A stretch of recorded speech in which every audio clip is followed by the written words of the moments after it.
नमस्कार दोस्तों, स्वागत है आपका हमारे चैनल विजय रथ हिंदी टेस्ट सीरीज संख्या 14 में। आइए देखते हैं आज का अपना हम पहला क्वेश्चन। आज का पहला क्वेश्चन हमारा है, हास्य कवि के नाम से किसे जाना जाता है? तो हास्य कवि के नाम से महाकवि भास को जाना जाता है। आज की टेस्ट सीरीज में हम संपूर्ण संस्कृत साहित्य को सॉल्व करेंगे। भास के कुल नाटकों की संख्या कितनी है? तो भास के टोटल जो नाटक हैं वो कितने हैं? 13 हैं। देखेंगे अगला क्वेश्चन, भास का कौन सा ग्रंथ कृष्ण की बाल लीला पर आधारित है? भास का कौन सा ग्रंथ कृष्ण की बाल लीला पर आधारित है? बाल चरितम। आपको बताना है कौन सा असंगत है। अभिषेक नाटक रामायण पर आधारित है, प्रतिमा नाटक ये भी रामायण पर आधारित है, अभिमारक ये भी सही है, दूत वाक्यम ये कल्पना मूलक नहीं है। नेक्स्ट कौन सा है देखेंगे हम, भास का कौन सा नाटक महाभारत आधारित नहीं है? तो भास का कौन सा नाटक महाभारत पर आधारित नहीं है? तो स्वप्न वासोदत्तम ये रामायण पर आधारित है, रामायण नहीं सारी, ये कल्पना मूलक है। भास का कौन सा नाटक कल्पना मूलक नहीं है? तो भास का प्रतिमा नाटक जो है वो कल्पना मूलक नहीं है। अगला देखेंगे हम, भास के रामायण पर आधारित नाटकों की संख्या कितनी है? तो रामायण पर दो नाटक हैं इनके, कौन कौन से हैं? एक अभिषेक नाटक और एक प्रतिमा नाटक। भास के कल्पना मूलक नाटकों की संख्या कितनी है? तो भास के कल्पना मूलक जो नाटक हैं उनकी संख्या है टोटल वैसे तो 5 है, कल्पना मूलक एवं उदयन मूलक, उदयन कथा मूलक मिला के कितने हैं? 5 हैं। ये आप सुधार कर लेंगे, कल्पना मूलक एवं उदयन कथा मूलक नाटकों की संख्या कितनी है? टोटल 5 है। भास के महाभारत पर आधारित नाटकों की संख्या कितनी है? तो भास के महाभारत पर आधारित नाटकों की संख्या वैसे तो 6 है, बट ये है कि हिंदी सर्वज्ञ भूषण सर के अनुसार अगर देखें तो उसमें 7 बताया गया है। निम्न में से भास द्वारा रचित एकांकी नाटक नहीं है। तो भास द्वारा रचित एकांकी नाटक कौन सा नहीं है? पंचरात्रम ये एकांकी नहीं नाटक नहीं है, बाकी तीनों नाटक एकांकी नाटक हैं। 11 नंबर देखेंगे हम, असंगत है। अभिषेक नाटक स्वप्न वासोदत्तम अभिमारक 6 अंक बिल्कुल सही है, तीनों में 6 अंक है। यौगंधरायण में 4 अंक है, प्रतिमा नाटक में 5 अंक नहीं है, पंचरात्रम में 3 अंक है, ये भी सही है। देखेंगे क्वेश्चन नंबर 12, किष्किंधा कांड से युद्ध कांड तक की कथा का वर्णन तथा रावण वध व राम राज्याभिषेक का वर्णन भास की किस रचना में मिलता है? तो ये अभिषेक नाटक में मिलता है। देखते हैं ऑप्शन क्या है हमारा, ये रहा आपका अभिषेक नाटक। उदयन और वासव दत्ता का प्रणय वर्णन भासकृत किस रचना में मिलता है? उदयन और वासव दत्ता का जो प्रणय वर्णन मिलता है वो यौगंधरायण में मिलता है। भास की अंतिम और अपूर्ण कृति कौन सी है? इनकी अंतिम और अपूर्ण कृति है चारुदत्तम। भास की किस कृति को दुखांत नाटक की संज्ञा प्रदान की गई है? उरुभंगम को दुखांत नाटक कहा गया है।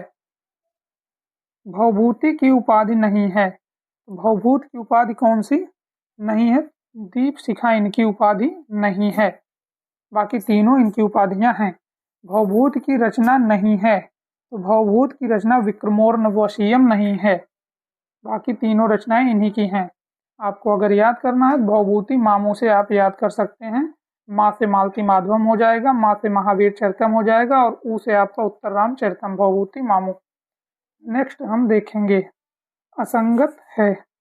महावीर चरितम 7 अंक, उत्तर राम चरितम 7 अंक, मालती माधवम 10 अंक, इसमें सभी संगत हैं। इसमें क्या है? सभी संगत है। भवभूत के संदर्भ में असंगत आपको बताना है। भवभूत के संदर्भ में असंगत, निवास इनका गुजरात नहीं है, बाकी संगत है। एक चीज और यहाँ आप सुधार करेंगे, पिता का नाम इनके नीलकंठ था, श्रीकंठ मिस्टेक से टाइप हो गया है। बढ़ेंगे हम आगे, भवभूत का अंतिम व सर्वश्रेष्ठ नाटक कौन सा है? भवभूत का अंतिम और सर्वश्रेष्ठ जो नाटक है वो है उत्तर राम चरितम।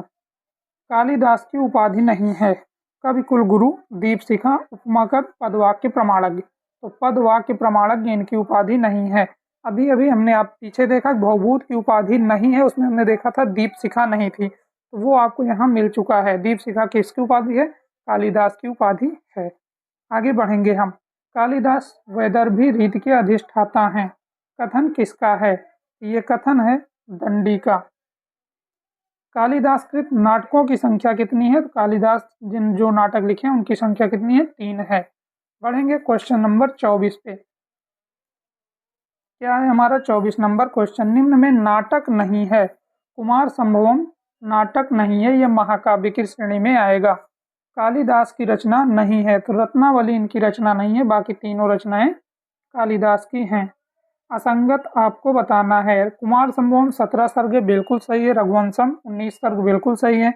अभिज्ञान शाकुंतलम 7 अंक बिल्कुल सही। विक्रमोर्वशीयम इसमें शायद 5 अंक है। विक्रमोर्वशीयम एक बार आप चेक कर लेंगे, वैसे मैं कंफ्यूज हो रहा हूँ, 5 अंक है, ये असंगत है। मालविकाग्निमित्रम 5 अंक असंगत, इसमें भी बताना है। ऋतु संहारम 6 सर्ग, मेघदूतम 2 खंड, या सभी संगत हैं? तो इसमें सभी संगत हैं तीनों। नेक्स्ट है हमारा कालिदास के किस ग्रंथ में पार्वती द्वारा शिव की प्राप्ति तथा कार्तिकेय उत्पत्ति का वर्णन मिलता है? तो कार्तिकेय उत्पत्ति का वर्णन कुमार संभवम में मिलता है। पुरूरवा और उर्वशी की कथा का वर्णन कालिदास की किस कृति में मिलता है? तो ये विक्रमोर्वशीयम में मिलता है। विक्रमोर्वशीयम को अगर आप विभाजित करेंगे या तोड़ेंगे तो विक्रम प्लस उर्वशी आ रहा है ना आपको, विक्रमोर्वशी, तो विक्रम और उर्वशी, तो उर्वशी कथा किसमें है? विक्रमोर्वशीयम में है।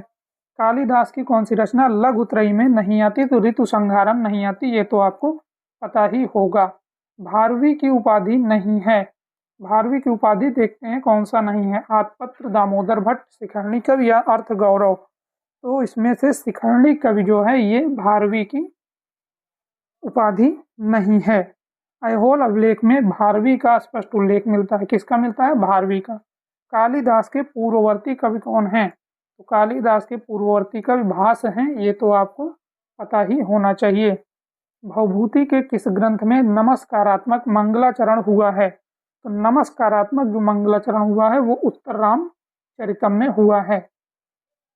इसका नाम कालिदास के बाद लिया जाता है। अच्छा, कालिदास से पहले भास का नाम लिया जाता है, और अगर कालिदास के बाद की हम बात करें तो वहाँ हम भवभूति का नाम लेते हैं। देखेंगे क्वेश्चन नंबर 36 हमारा क्या है। 36 नंबर है किस कवि का नाम कालिदास व अश्वघोष के बाद लिया जाता है? तो कालिदास और अश्वघोष दोनों के बाद की अगर बात करें तो भारवी। एक चीज आप याद रखेंगे, क्या याद रखेंगे? कालिदास के पहले किसका नाम लिया जाता है? भास का। कालिदास के बाद किसका नाम लिया जाता है? भवभूति का। और कालिदास और अश्वघोष इन दो लोगों के बाद किसका नाम लिया जाता है? भारवी का। नारियल फल के समान किसकी वाणी को माना गया है? तो भारवी की वाणी को नारियल फल के समान माना गया है। नेक्स्ट क्वेश्चन हम देखेंगे। किरातार्जुनीयम में आपसे सर्ग पूछा जा रहा है। टोटल 18 सर्ग हैं किरातार्जुनीयम में। कितने सर्ग हैं टोटल? 18 सर्ग हैं। असंगत बताना है आपको। भारवी के पिता का नाम श्रीधर है, सही है। माता सुशीला है। वास्तविक नाम दामोदर भट्ट है। और प्रियदर्शिका, प्रियदर्शिका इनका ग्रंथ नहीं है। प्रियदर्शिका किसका ग्रंथ है? ये आपको आगे मिल जाएगा। इस ग्रंथ के प्रथम 3 सर्गों को पाषाण त्रय कहा जाता है। तो किरातार्जुनीयम के 3 सर्गों को क्या कहा जाता है? पाषाण त्रय कहा जाता है। निम्न में किस ग्रंथ का आरंभ श्री शब्द से हुआ है? तो शिशुपाल वधम का आरंभ जो है श्री शब्द से हुआ है। ध्यान दीजिएगा, ये क्वेश्चन आपसे ये नहीं पूछा गया है किसका आरंभ श्री से, और अंतिम जो श्लोक है वो लक्ष्मी से समापन हुआ है। सिर्फ ये पूछा गया है श्री शब्द से हुआ, तो शिशुपाल वधम का हुआ है। शिशुपाल वधम के रचनाकार कौन हैं? शिशुपाल वधम के जो रचनाकार हैं वो माघ कवि हैं। शिशुपाल वधम में कुल कितने सर्ग हैं? तो शिशुपाल वधम में कुल 20 सर्ग हैं। नेक्स्ट देखेंगे हम। असंगत बताना है आपको माघ कवि के बारे में। पिता का नाम दत्तक है, माता का नाम ब्राह्मी है, उपाधि घंटा कवि है, समय इनकी 8वीं सदी थोड़ी है, ये 7वीं शताब्दी के कवि हैं। हर्ष की रचना नहीं है। हर्ष की रचना नैषध चरित नहीं है, ये श्री हर्ष की रचना है, हर्ष की नहीं है। बाकी तीनों इन्हीं की हैं। हमने आपसे कहा था कि प्रियदर्शिका आगे मिल जाएगा किसका ग्रंथ है, तो प्रियदर्शिका आपके सामने है। हर्ष की रचना है। नागानंद, रत्नावली और प्रियदर्शिका श्री हर्ष की रचना नहीं है। श्री हर्ष की रचना 10 कुमार चरितम नहीं है। बाकी तीनों रचनाएं श्री हर्ष की हैं। श्री हर्षकृत नैषधीय चरित में कितने सर्ग हैं? नैषधीय चरित में टोटल 22 सर्ग हैं। अभी अभी ऊपर आपसे हमने कहा कि नैषध चरित जो है वो हर्ष का नहीं है, किसका है? श्री हर्ष का है, वो आगे मिल चुका है। तो आप अगर ध्यान देंगे तो जितने भी ऑप्शन आपको दिए जा रहे हैं वो आगे कहीं ना कहीं क्वेश्चन में सेट किए गए हैं। नेक्स्ट क्वेश्चन हम देखेंगे, क्वेश्चन नंबर 48 हमारा क्या कह रहा है। 48 नंबर क्वेश्चन है, श्री हर्षकृत किस ग्रंथ में नल दमयंती के प्रेम और विवाह का वर्णन किया गया है? तो ये नैषध चरितम में ही किया गया है। किसमें किया गया है? नैषध चरितम में। निम्न में से किसे विद्वानों के लिए औषधि माना गया है? तो अगर आप थोड़ा सा ध्यान दें तो नैषध में न प्लस एषध कर सकते हो आप अपने से, या नैषध में औषध शब्द की सध आ रहा है ना, तो औषधि माना गया नैषध चरितम में। असंगत बताना है श्रीहर्ष के संदर्भ में। श्रीहर्ष के पिता का नाम हीर है, बिल्कुल सही है। माता का नाम मामल्ल देवी है, बिल्कुल सही है। आश्रयदाता जयचंद्र थे, बिल्कुल सही है। एक चीज आप देखेंगे, श्रीहर्ष जो है ये बृहत्त्रयी में नहीं आते हैं, तो ऑप्शन आपका डी वाला सही हो जाएगा। 50 नंबर क्वेश्चन में दंडी का ग्रंथ कौन सा नहीं है? दंडी का ग्रंथ अवंती सुंदरी कथा नहीं है। सॉरी, हम आपसे आगे चले गए। दंडी का ग्रंथ नहीं है, कौन सा? छंदो विरचित, द्विसंधान काव्य, कला परिच्छेद और कादम्बरी। कादम्बरी इनका नहीं है। दंडी ने अपने किस ग्रंथ में स्वयं को भारवी का प्रपौत्र बताया है? तो दंडी ने अपने कौन से ग्रंथ में खुद को भारवी का प्रपौत्र बताया है? ये अवंती सुंदरी कथा में बताया है। अभी अभी ऊपर आपने देखा था कि 10 कुमार चरितम ऑप्शन में आया था, वो किसकी रचना है? दंडी की है। आगे आपको मिल चुकी है। 10 कुमार चरितम, काव्यादर्श और द्विसंधान काव्य दंडी की है। रीति संप्रदाय के प्रवर्तक आचार्य हैं आपके वामन महोदय, और उद्भावक आचार्य कौन है? इसके उद्भावक जो हैं वो हैं दंडी। कौन है उद्भावक? रीति के दंडी हैं। नेक्स्ट क्वेश्चन देखेंगे, दंडी के संदर्भ में मैं आपको असंगत बताना है। दंडी ध्वनिवादी आचार्य थोड़ी हैं, बाकी तीनों संगत है। रीत के लिए मार्ग एवं शैली शब्द का प्रयोग किसने किया? दंडी ने ही किया था। सभी अलंकारों का मूल अतिशयोक्ति को माना है, बिल्कुल सही है। नाटक को मिश्र काव्य भी कहते हैं दंडी। ये ध्वनिवादी आचार्य नहीं है। असंगत बताना है आपको दंडी के संदर्भ में। पिता का नाम वीरदत्त, माता का नाम गौरी, उपाधि इनका क्या है? पद लालित्य है। काव्यादर्श छंद शास्त्र से संबंधित थोड़ी है यार, ये अलंकार शास्त्र से संबंधित है, चूंकि अलंकारवादी आचार्य हैं। असंगत आपको बताना है ग्रंथ एवं ग्रंथकार में। मृच्छकटिकम 10 अंक है, सही है। शूद्रक का है। कादम्बरी 2 भाग है, बाणभट्ट का है, बिल्कुल सही है। मुद्रा राक्षस 7 अंक है, विशाख दत्त का है, बिल्कुल सही है। हर्षचरित ये श्री हर्ष का है, और 8 उच्छ्वास है, ये बिल्कुल गलत है। निम्न में से किसका अर्थ होता है मिट्टी की गाड़ी? मृच्छकटिकम का अर्थ क्या है? मिट्टी की गाड़ी होता है। नेक्स्ट क्वेश्चन हम देखेंगे, क्वेश्चन नंबर 59 आपके आंखों के सामने है। क्या है हमारा? निम्न में किसका अर्थ सरस्वती है? तो कादम्बरी का अर्थ लिया जाता है किससे? सरस्वती से। मिट्टी की गाड़ी मृच्छकटिकम का अर्थ होता है। जयदेव के संदर्भ में आपको असंगत बताना है। जयदेव के संदर्भ में गीत गोविंद इनका खंड काव्य थोड़ी है यार, बाकी तीनों संगत हैं। नेक्स्ट क्वेश्चन हम देखेंगे, वेद त्रयी में नहीं आता है। वेद त्रयी में आपका अथर्ववेद नहीं आता है, बाकी तीनों वेद वेद त्रयी में आते हैं। प्रस्थान त्रयी में नहीं आता है। प्रस्थान त्रयी में ब्राह्मण ग्रंथ नहीं आता है, बाकी उपनिषद, गीता और ब्रह्मसूत्र आते हैं। बृहत त्रयी में नहीं आता है, तो वृहत त्रयी की अगर बात करें तो मालती माधवम नहीं आता है, ये भवभूति की रचना है। लघु त्रयी में नहीं आता है। लघु त्रयी में अभिज्ञान शाकुंतलम नहीं आता है, बाकी रघुवंशम, कुमार संभवम, मेघदूतम आता है। मुनि त्रयी में नहीं आते हैं।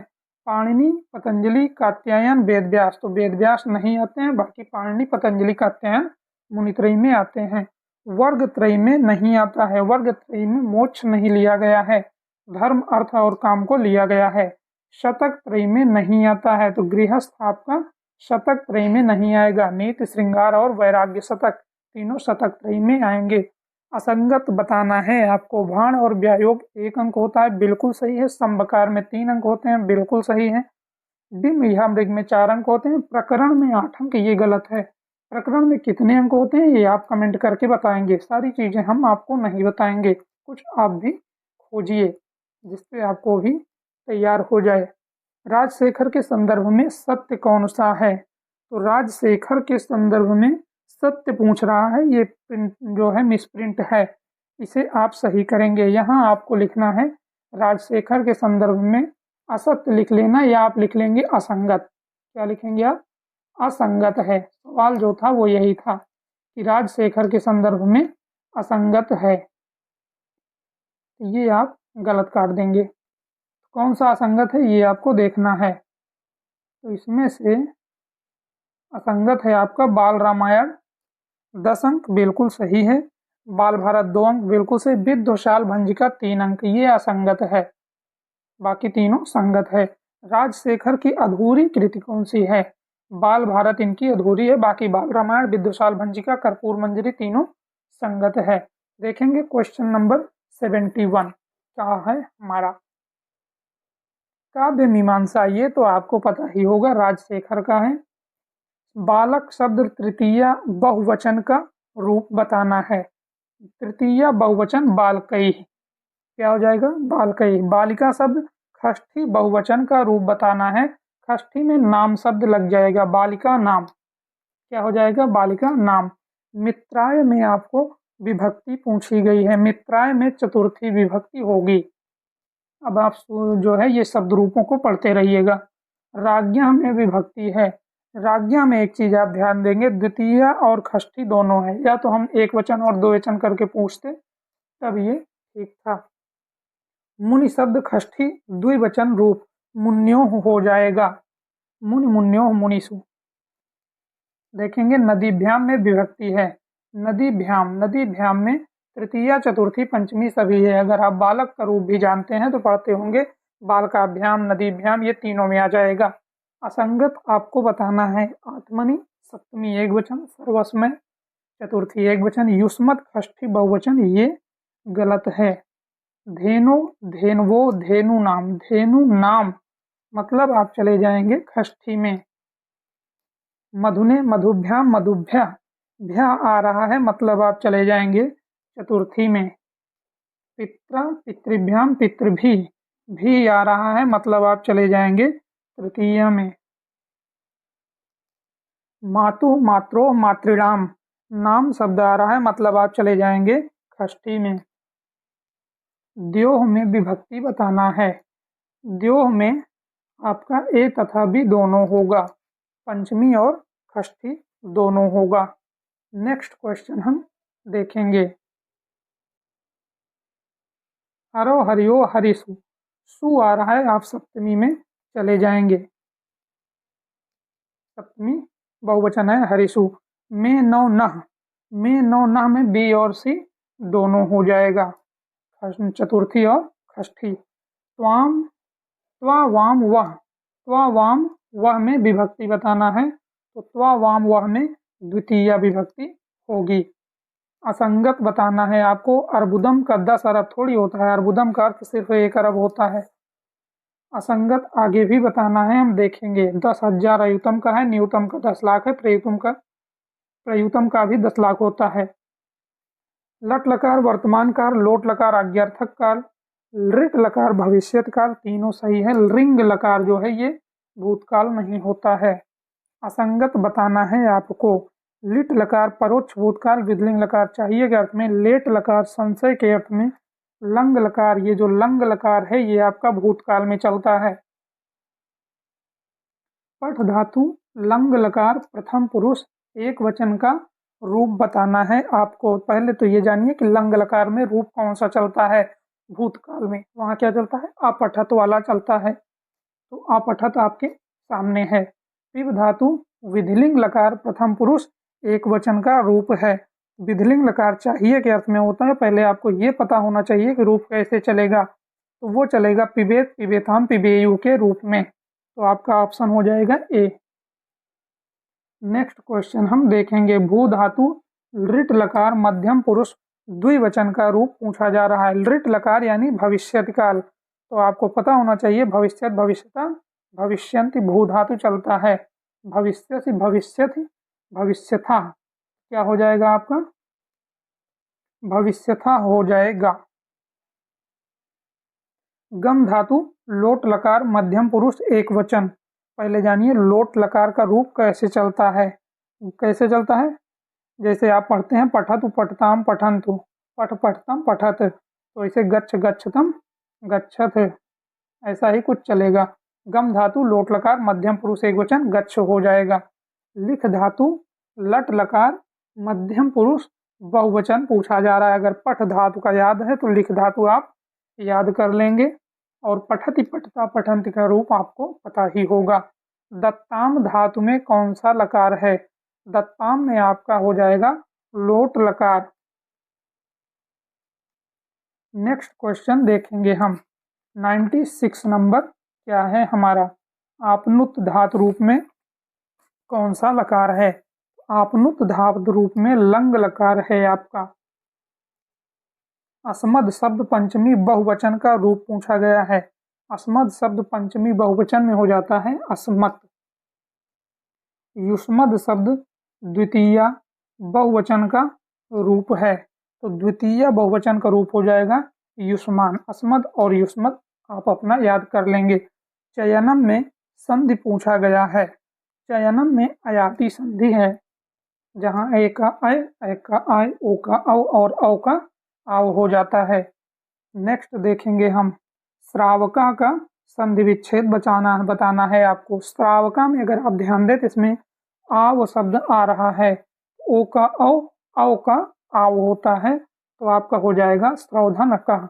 लाकृति में कौन सी संधि है, इसमें यण संधि है, इको यणचि सूत्र से। नेक्स्ट देखेंगे हम, असंगत बताना है आपको। विधुदया में वृद्धि संधि नहीं है, आप इस पे मत जाइएगा कि विधु प्लस उदया कर दें या कुछ कर दें तो वृद्धि संधि नहीं है ना, बाकी तीनों संगत हैं। एंग पदांतादत में सूत्र है, एक पदांतादत जो सूत्र है वो पूर्व रूप संधि का सूत्र है। एचो अयवा यावा सूत्र किसका है, अयादि संधि का है ना। गुण का संधि का क्या है, आद गुणा हो जाएगा। इको यण संधि का हो जाएगा। वृद्ध संधि का वृद्धि रेचि हो जाएगा।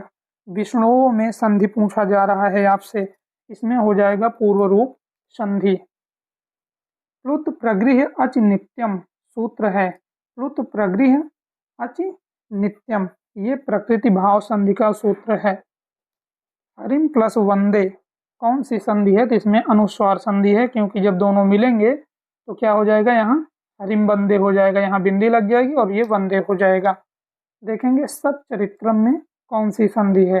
सच्चरित्रम में आपका इष्टुत्व संधि हो जाएगा। इस्तो इष्टुना इष्टु है ना, इष्टुत्व संधि हो जाएगा। नेक्स्ट क्वेश्चन हम देखेंगे 109 नंबर अपना क्या है हमारा, दृष्टवा में प्रत्यय बताना है। दृष्टवा में आपका कत्वा प्रत्यय देखने को मिलेगा। आनीय में प्रत्यय बताना है, आनीय में ल्यप प्रत्यय देखने को मिलेगा। तद्धित प्रत्यय का शब्द है, तद्धित प्रत्यय का शब्द आपका हो जाएगा हर्षिता। कृत प्रत्यय का शब्द है, कृत प्रत्यय आपको कर्तव्यम में देखने को मिल जाएगा। प्रत्यक्षम में आपसे समास पूछा गया है। प्रत्यक्षम में कौन सा समास है, तो अव्ययी भाव समास है। प्रथम पद अव्यय जहाँ अव्ययी भाव समास। अंतेवासी में समास है, अंतेवासी में आपका अलुक तत्पुरुष समास हो जाएगा। नेक्स्ट देखेंगे नीलांबरा में समास है। नीलांबरा में समाना अधिकरण बहुब्रीहि समास होगा, ऑप्शन ए आपका सही हो जाएगा। अजौ में एक शेष द्वंद्व है। अजौ, अजौ में कौन सा समास है, एक शेष द्वंद्व है। अभिधा परिता समया निष्ठा प्रतियोगे अपि का विभक्ति भवति, द्वितीया विभक्ति भवति। ये नांग विकारा किस विभक्ति का सूत्र है, तो तृतीया विभक्ति का सूत्र है। निम्न में किसमें भाववाच्य है, आपको भाववाच्य बताना है। भक्तई गंगायाम स्नायते, इसमें भाववाच्य है। ब्राह्मणः प्रजा प्रजायन्ते इत्यत्र, अपादानम कस्मिन् पदे वर्तते। तो ब्राह्मणा प्रजा प्रजायंत्रे, इसमें ब्राह्मणा शब्द में आपको अपादान देखने को मिलेगा। देखेंगे क्वेश्चन नंबर 121 नंबर क्या है हमारा। कैंची, कुली, चाकू, चम्मच, चेचक, नौकर आदि किस भाषा के शब्द हैं? तो ये सब तुर्की भाषा के शब्द हैं, ये आप याद रखेंगे। निष्फल में कौन सी संधि है? तो इसमें तो विसर्ग संधि है, निधन फल हो जाएगा इसका विच्छेद। सिर पर भूत सवार होना, सिर पर भूत सवार होना मतलब किसी चीज की धुन लग जाना। नरसिंह जी का मायरा, ये तो यार पता ही होगा, मीराबाई का है। हिंदी के प्रथम अलंकार निरूपक ग्रंथ, अलंकार निरूपक आचार्य पूछा गया है, ग्रंथ नहीं पूछा गया है, केशवदास हैं। बूढ़े मुंह मुहासे, राधाचरण गोस्वामी की रचना है। 21वीं सदी का लड़का किस कहानीकार की कृति है? 21वीं सदी का लड़का ये क्षमा शर्मा की रचना है। चलती चाकी देख के दिया कबीरा, रोए दो पाटन के बीच में, साबुत बचाना कोय। कौन सी शब्द शक्ति है? व्यंजना। निर्गुण भक्ति धारा में उदासी संप्रदाय, उदासी संप्रदाय कौन चलाया था? श्री चंद ने चलाया था। अच्छा, विष्णुई संप्रदाय के प्रवर्तक कौन थे? अगर पता है तो कमेंट में बताइएगा। निम्न में कौन सी रचना सर्वेश्वर दयाल सक्सेना की नहीं है? तो तीनों रचनाएं हैं, पागल कुत्तों का मसीहा, खूटियों पर टंगे लोग, काठ की घंटियां, ये तीनों उनकी है। एक शहर की मौत इनकी थोड़ी है। एक शहर की मौत किसकी है ये आप कमेंट में जरूर बताइएगा। तो निम्न में घनानंद की रचना नहीं है। घनानंद की रचना कौन सी नहीं? पक्षी विलास नहीं है, ये पीछे पूछा जा चुका है क्वेश्चन। प्रिया प्रसाद, प्रीति प्रावस और भावना प्रकाश, तीनों इनकी रचनाएं हैं। मंगलेश डबराल का कविता संग्रह है। मंगलेश डबराल पहाड़ पर लालटेन लिखते हैं। बाकी ठेले पर हिमालय धर्मवीर भारती का है। हरी घास पर क्षणभर, बावरा हेरी, ये सब किसकी रचना है? ये आपको पता ही होगा। नहीं पता है तो ढूंढिए किसकी रचना है। इतिवृत्त और आलोचना का संवेद रूप होने से वह इतिहास आज भी प्रकाश स्तंभ बना हुआ है। इस कथन में जिस इतिहास की ओर संकेत किया गया उसके लेखक कौन है? आचार्य रामचंद्र शुक्ल जी हैं। अष्टाध्यायी ये तो आपको पता ही होगा, पाणिनि का है। नेक्स्ट क्वेश्चन क्या है? पुष्प या पुंड को हिंदी का प्रथम कवि किस आलोचक ने माना है? तो शिव का पुष्प यानी शिव सिंह सेंगर ने माना है। क्या है? शिव का पुष्प, राहुल का सरले, राम स्वयं गणपति से मिल गए। 4 रचनाकारों के बारे में यहाँ चारों ने किसको माना ये दिया गया है। अब आप सर्च कर लीजिएगा या आप मिला लीजिए। फिर से बोल दे रहा हूँ, क्या है? शिव का पुष्प, राहुल का सरले, राम स्वयं गणपति से मिल गए। तो ढूंढिए आप कौन कौन छिपे हैं इसमें। रस प्रबोध किसकी रचना है? रस प्रबोध जो है वो रसलीन की रचना है। बढ़ते हैं आगे। रस रहस्य किसकी रचना है? ये तो आपको पता ही होगा किसकी रचना है, कुलपति मिश्र की है। जिनका मैं कृतज्ञ हूँ, राहुल सांकृत्यायन की रचना है ये तो। चौथे सप्तक का प्रकाशन वर्ष क्या है? तो चौथे सप्तक का प्रकाशन वर्ष 1979 है। तार सप्तक का संपादन किसने किया था? तार सप्तक के संपादक अज्ञेय थे, ये तो रटा हुआ क्वेश्चन होना चाहिए आपको। कुवलय माला का था, क्या क्वेश्चन है यार। उद्यतन सूरी की रचना है। पंचलाइट कहानी पूछी जा रही है, किसकी है? फणीश्वरनाथ रेणु की है। चोखे चौपदे चुपदे चुभते चौपदे किसकी रचना है? ये तो आपको पता ही होगा, हरिऔध की रचना है। फूल मरय पर मरय न बासु क्वेश्चन बार बार पूछा जा चुका है। मलिक मोहम्मद जायसी की है। फूल मर जाता है पर उसकी सुगंध नहीं मरती है। नेक्स्ट देखेंगे, अब्दुल्ला दीवाना किसका नाटक है? लक्ष्मी नारायण लाल का नाटक है। क्या आपके रचनाकार कौन हैं? मनोहर श्याम जोशी हैं। तांबे के कीड़े नामक लघु नाटक के लेखक कौन हैं? तो तांबे के कीड़े भुवनेश्वर का है। नागरी नीरद कहाँ से निकलता था? ये मिर्जापुर से निकलता था। निम्न में कौन सुमेलित नहीं है? किसके संदर्भ में? विश्व हिंदी सम्मेलन के संदर्भ में। तो पहला विश्व हिंदी सम्मेलन नागपुर भारत में ही हुआ था। दूसरा पोर्ट लुई मॉरिशस में हुआ था। तीसरा भोपाल भारत में हुआ था। नहीं, तीसरा नहीं, 10वां भोपाल भारत में हुआ था, सही है। तीसरा लंदन यूके में थोड़ी हुआ था। कहाँ हुआ था ये आप ढूंढेंगे, हर चीज़ हम आपको नहीं बताएंगे। कुछ आप भी काम कीजिए। रामदरस मिश्र की रचना आम के पत्ते काव्य पर 2011 में कौन सा पुरस्कार मिला है? तो आम के पत्ते 2011 में इनको व्यास सम्मान मिला था। तो आज के प्रश्नोत्तरी में ज़्यादा से ज़्यादा प्रश्न, आपके लगभग 120 प्रश्न संस्कृत साहित्य से थे, और टेस्ट सीरीज संख्या 15 में भी आपके रिवीजन के लिए संपूर्ण संस्कृत व्याकरण और ये सारी चीज़ें डाली गई हैं जो हिंदी में लगा हुआ है। तो वो भी प्रश्नोत्तरी आप एक बार पेपर देने से पहले ज़रूर देख के जाइएगा, काफ़ी चीज़ें आपकी क्लियर होंगी। तो ठीक है, मिलते हैं टेस्ट सीरीज संख्या 15 के साथ कल। आज के लिए लेंगे आपसे विदा। धन्यवाद।